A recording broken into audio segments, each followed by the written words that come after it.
York City at the top of the hour every weekday from 10 a.m. to 2 p.m.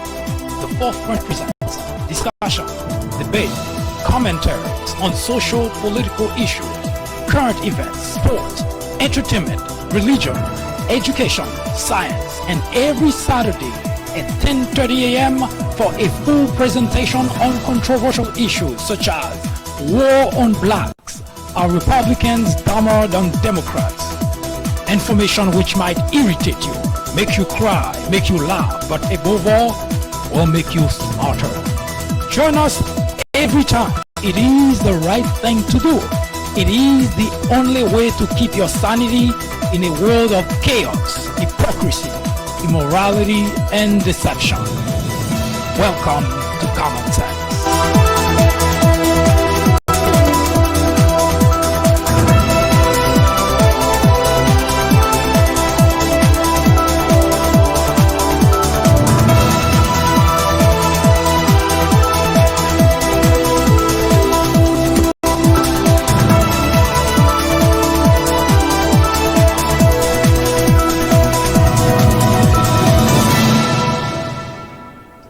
Welcome to Common Sense. I am MD, and this is the Fourth Branch Project, the place for common sense.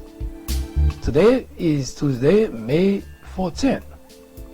We will talk about a very controversial issue, abortion. So let's talk about abortion.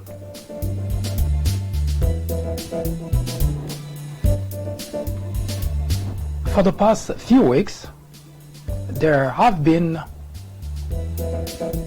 a lot of conversation happening around the topic of abortion. Now, for sake of reference, I would strongly advise you to take a look at the People Branch website, peoplebranch.org, in which we debate the topic at length.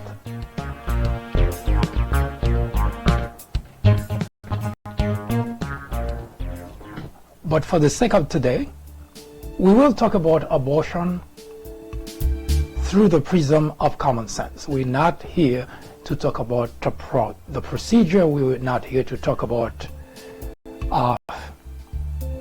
whether it's right or wrong.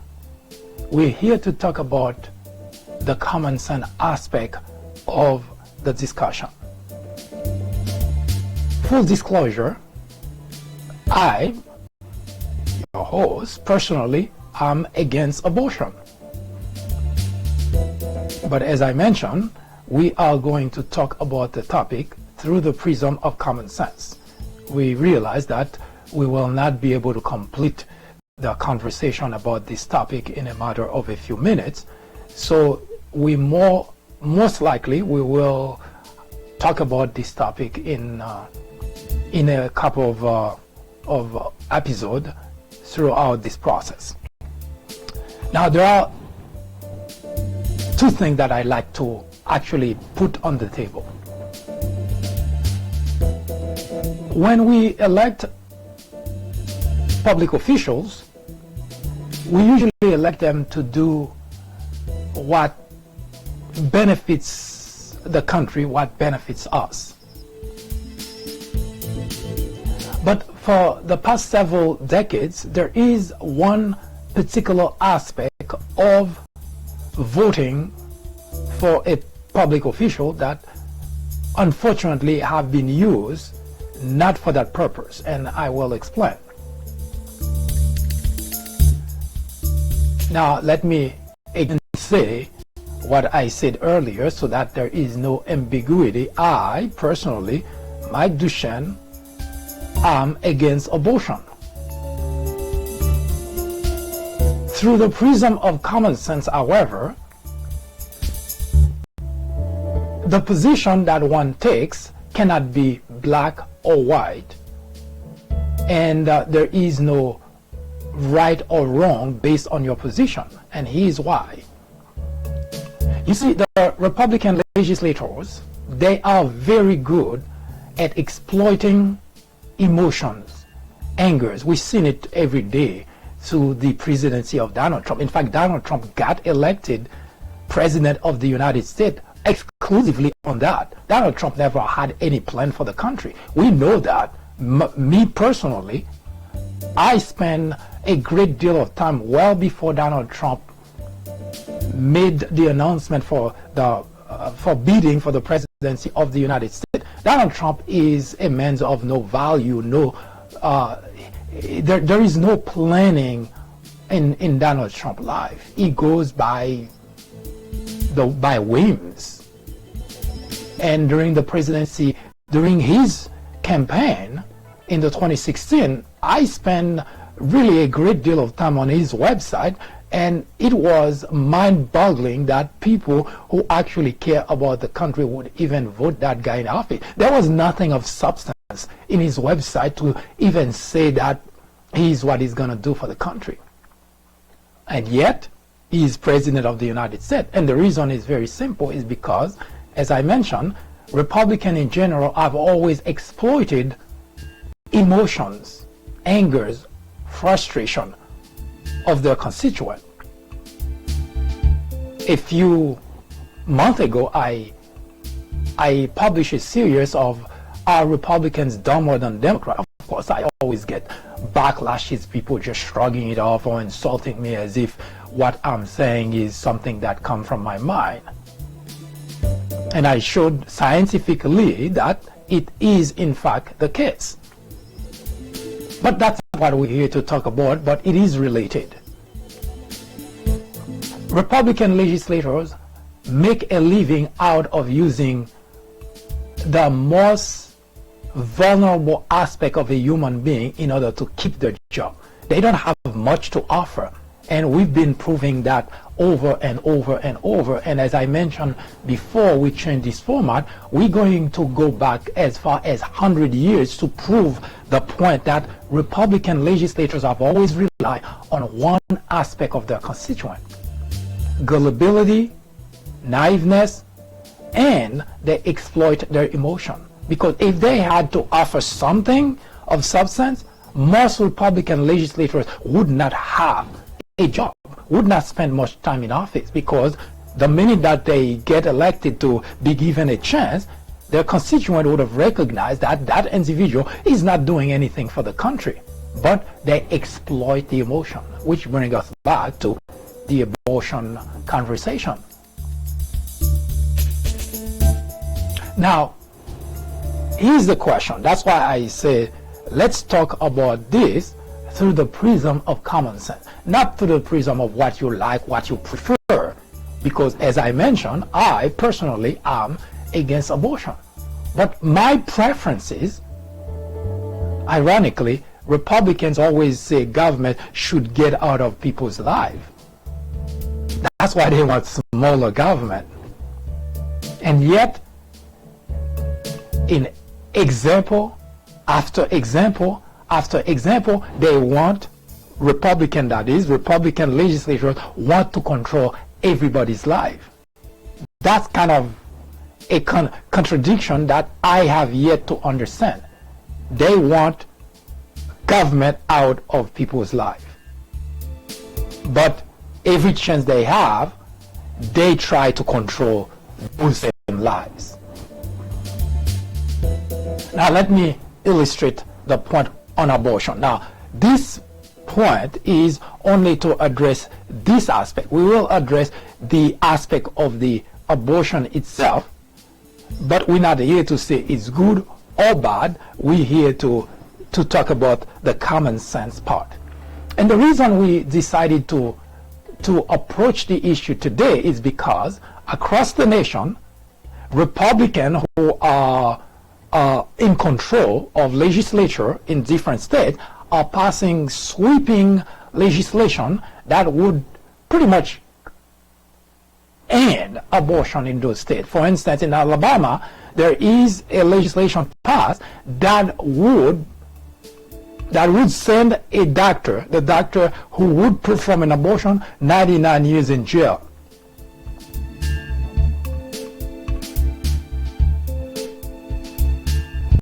In other words, that if you were to dare doing that, then that's how much time you would spend in jail, which means a lifetime in jail. Now, how is that not controlling the lives of other people?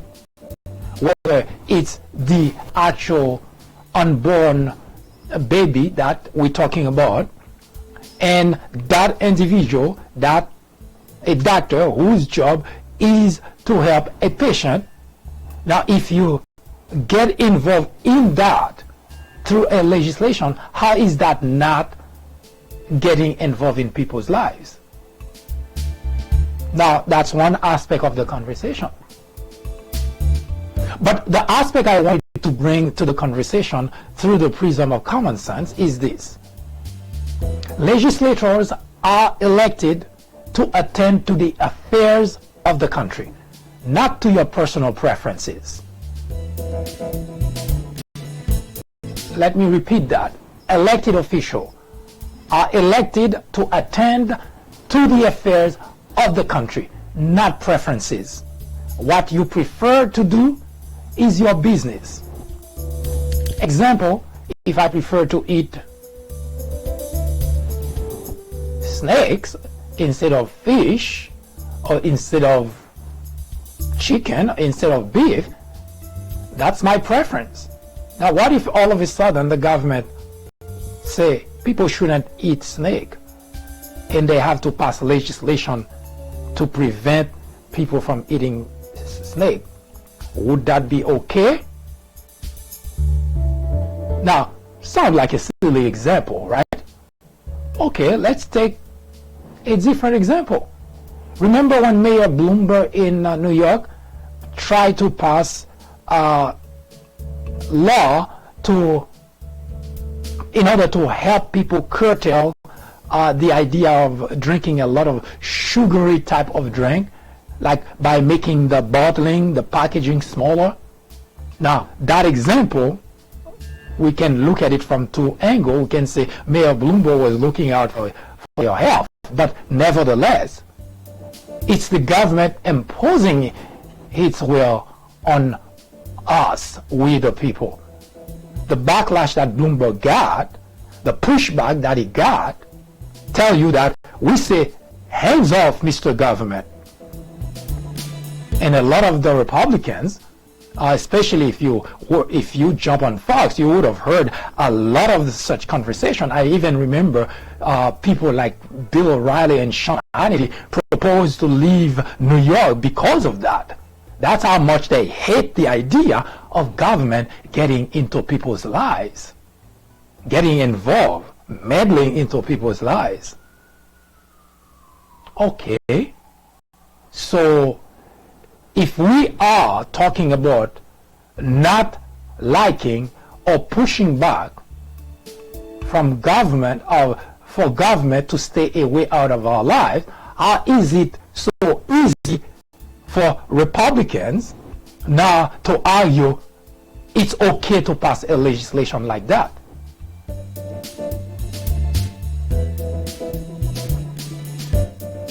It is not just hypocritical, but it is mind-boggling that someone, the same people, we're not talking about different people, how can you possibly juggle the idea that you don't want government to meddle in your lives, and at the same time you're okay for government to meddle in others' lives if that happen to be your preferences?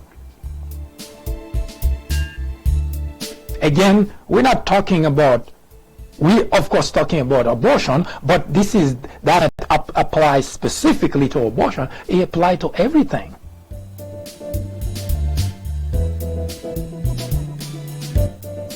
So let's talk.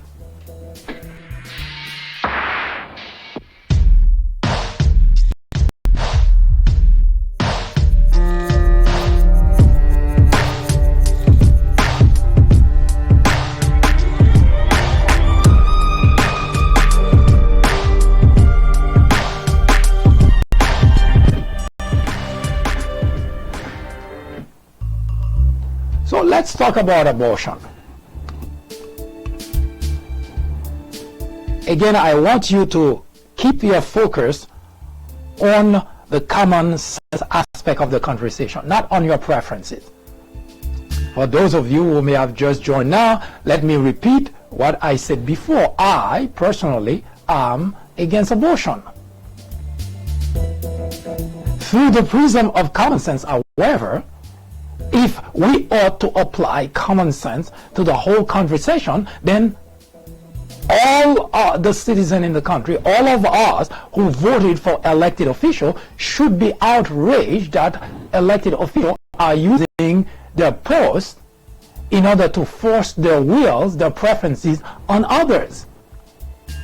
Unless you don't mean what you've been saying, that you don't want government to be in your lives. Because if you don't want government to be in our lives, then it can't be only when it impacts you, but if it impacts somebody else, all of a sudden you want government to be involved. You cannot have it both ways. You have to make up your mind. Do you want government in or out?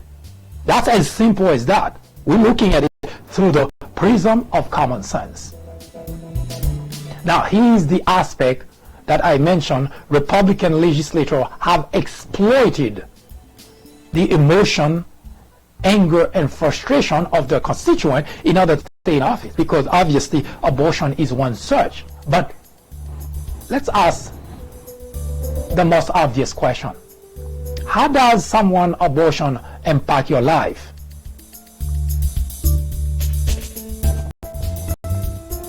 Any idea? Can you at least explain to me how somebody's abortion would impact your life? Again, I'm not promoting abortion here, nor am I arguing against abortion, because the circumstances under which women seek to have abortion, despite the heated argument and despite all that you've been hearing from the Republican side, the reasoning are much different, because it's hard to imagine that women would consider abortion like a pastime, and like, let's go let's go to town, as if this is the way that women approach the subject of abortion. I doubt that very much, but that's besides the point. If you don't want government to be involved in our lives, how could you possibly be arguing in favor of government get involved in other people's lives?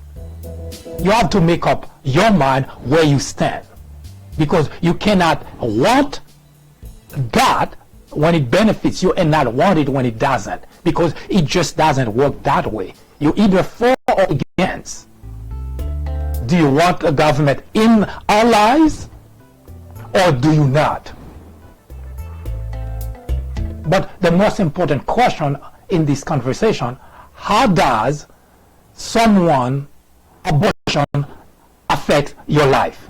That's the most important question, because the reason we elect public officials is to attend to the affairs of the country, not to your preferences. If you don't like eating fish, that's your preference. No government should tell you not to eat fish. That's your preference, whether you do not eat it for whatever reason. Now, the government can issue a warning that if you eat fish, you might get sick. But even if the government offers that warning, you must still decide to eat fish.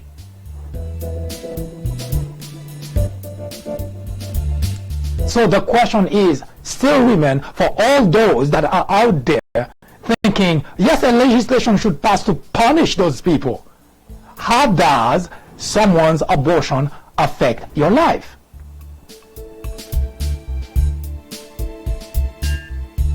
Now that is a question we will obviously answer, but our time is up, and we will come back to talk about abortion later in the day.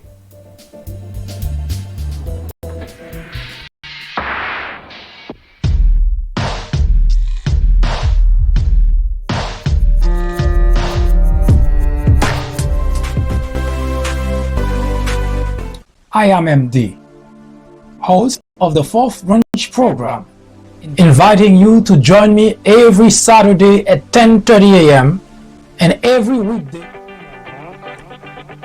Donald Trump is wrong to call the media the enemy of the people. Throughout history, dictators, authoritarians have always tried to delegitimize the media in order to get away with corruption, scandal, and yes, even abuse. Adolf Hitler did exactly the same thing in 1933, accusing the media of fabrication. Journalists are not in the business of fairness.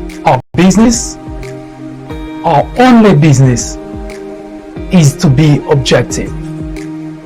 It is our duty to hold Trump and every administration accountable. Today, it is urgent. It is necessary. It is critical. Our very freedom depends on it.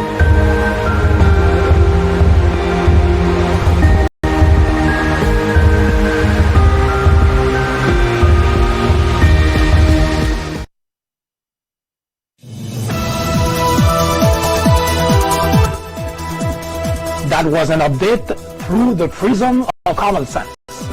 Join us again at the top of the hour. I am MD, host of the Fourth Branch program, the place for common sense.